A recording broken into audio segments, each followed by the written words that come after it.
I think I have found the best root pruning pot in existence. Now let me throw in one disclaimer.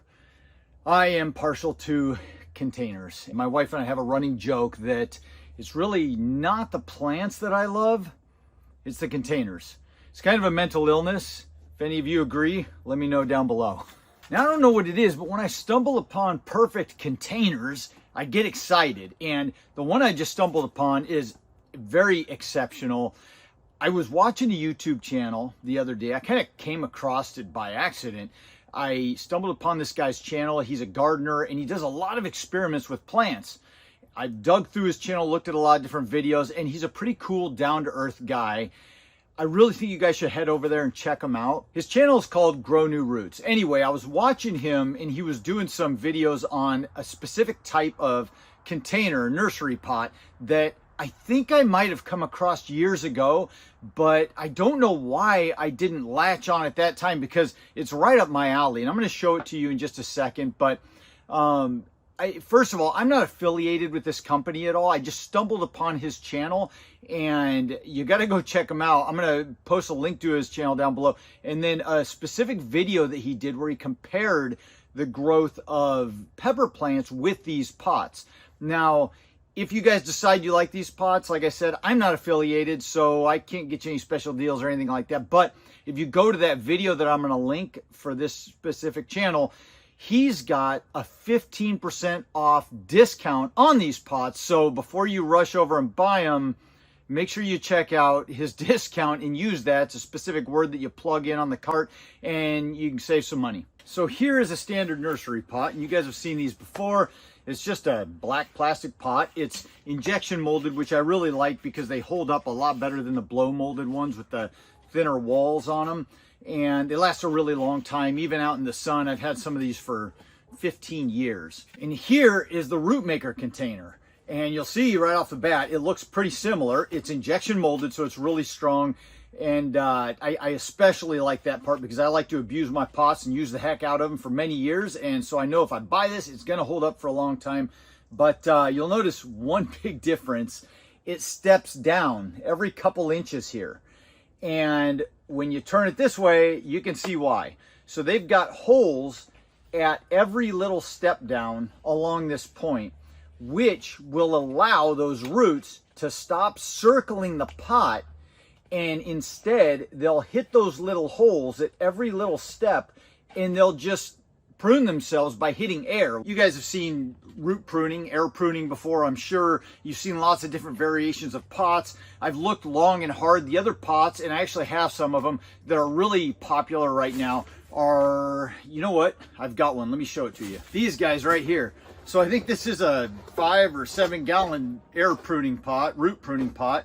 But and it'll work. It's a nice air pruning pot, but the downside is there's a ton more holes along the side, so they dry out quicker.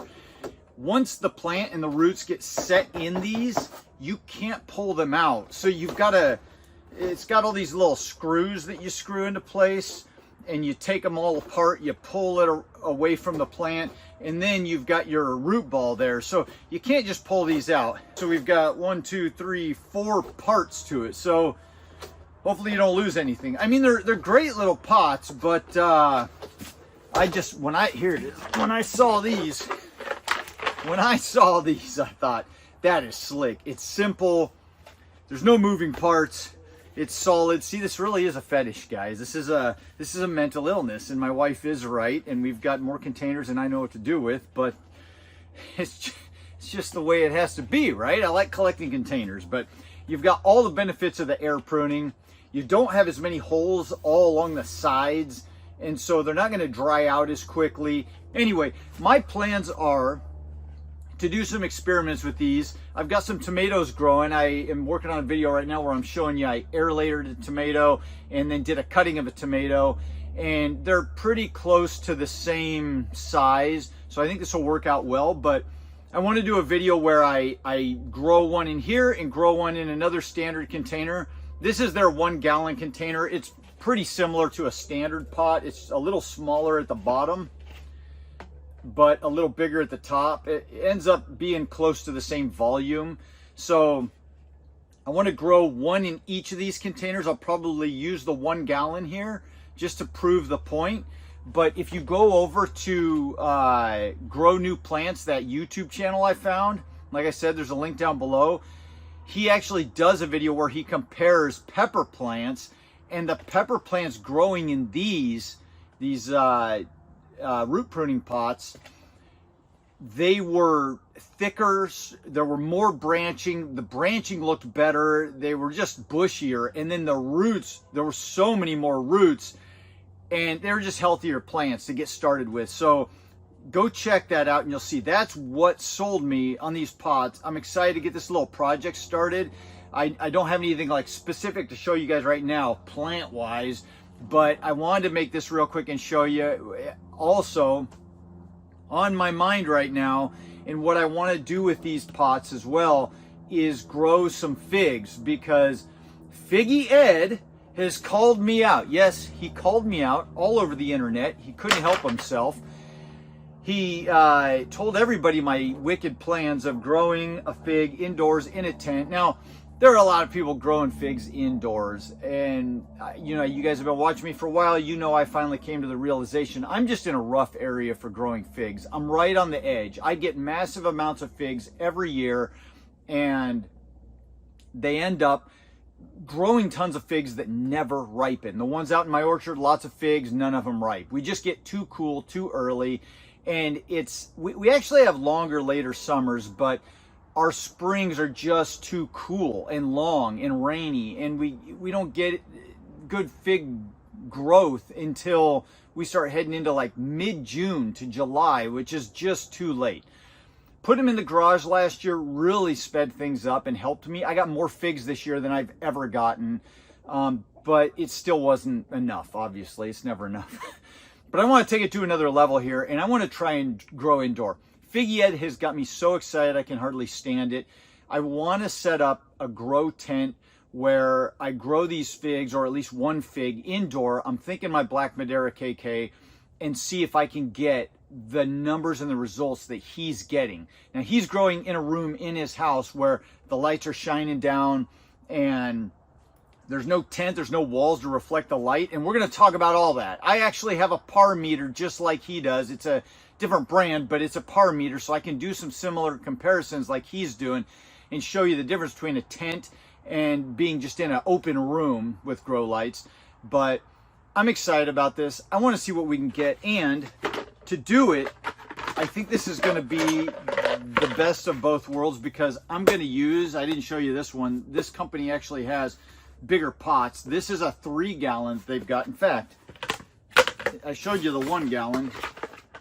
There's the 1 gallon.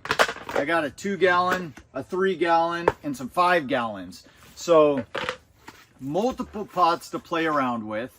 I think I'm going to end up putting one of those, the Black Madeira KK, in a 5 gallon pot.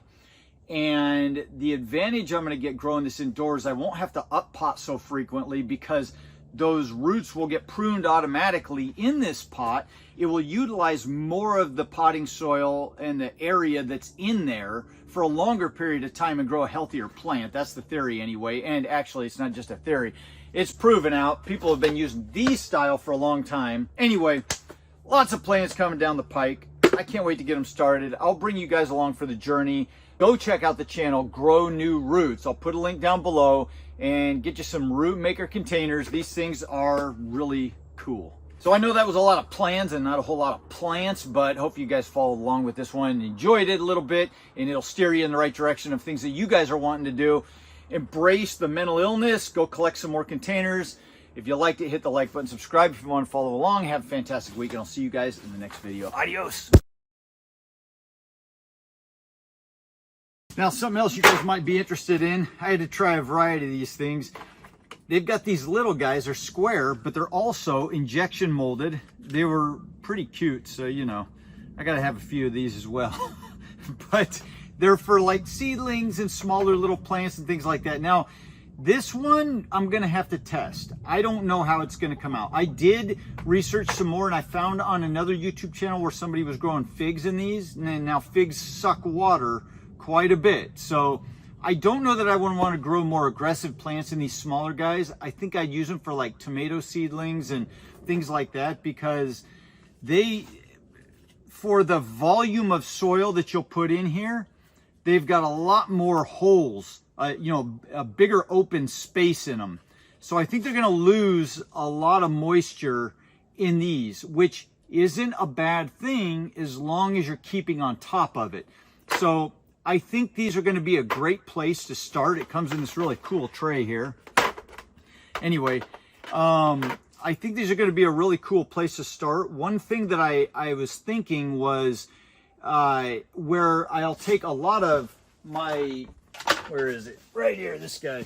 A lot of my standard nursery pots, and I'll put them in some type of water containment system so that they can just be self-watered. I can't do that with these. So that's something that you're going to have to consider. Now, if you look at, like, this is the 1 gallon. If you look at the difference in these, this has got a lot of holes, but they're little holes. This one right here has got big holes for the size of the pot. And so I won't be able to put this, well, actually, you know what? I might be wrong on that. If I had this in a self-watering container, those bottom holes would still be down in the soil. The soil down in the bottom would still be sitting in water and be able to wick up moisture. So I hadn't thought about that before, but we're all about discovery here. That might work. That might work if I had some type of they sit about 3/4 of an inch, maybe half an inch above the surface that it's sitting on. So if I had some type of a tray that was, a 4x4 tray, I could put 2 of these in, something like that, a pan. Those would wick up. If there was potting soil all the way in the bottom of that, that would wick up moisture. But anyway, you're going to have to pay attention to these a little more because they're going to dry out a little quicker. Those holes are bigger compared to the amount of soil that goes in there. But these are a completely different story than these. These right here aren't going to dry out near as fast. I mean, they're just much smaller holes, and I wouldn't worry so much about these. But also, we're gonna have to do some experiments with these guys. I mean, next summer is gonna be fun with these because I'm gonna be trying all kinds of things. But I'll bet if I did put that down in a tray of water, it would wick moisture, even though it's got the holes on the bottom here. I think that was my last little thing I was trying to figure out with those, and I think I figured it out sitting here just talking to you guys right now. I think these are just really cool, but I'm really sold on these so far, the most. I mean, look at this. Look at how much potting soil you could, this is the 3 gallon. Look at how much potting soil you could fit inside of that thing versus the amount of holes, but those holes will do the job of preventing the circling of the roots and causing all kinds of problems girdling the plant. And they're strong and they're tough and they're durable. I mean, what else could you ask for, guys? We're going to do some growing experiments. So I've got some tomatoes in there right now in my little growing room. I've got some figs going on. I think we're going to have to get this started. I'm going to set up my grow tent. Like I said, go check out the Grow New Plants channel. He's got a really cool channel. I'll put a link down in the description. If you guys are interested in these pots, don't go to that site without his little magic word, because I can't remember what it is off the top of my head, but if you go to the video that I'll link down below, he's got it in the description of his video, and you'll get a 15% discount from this website on these pots. So go check them out. All right, like I said, like it, subscribe, follow along. Have a fantastic week. I'll see you in the next video. Adios.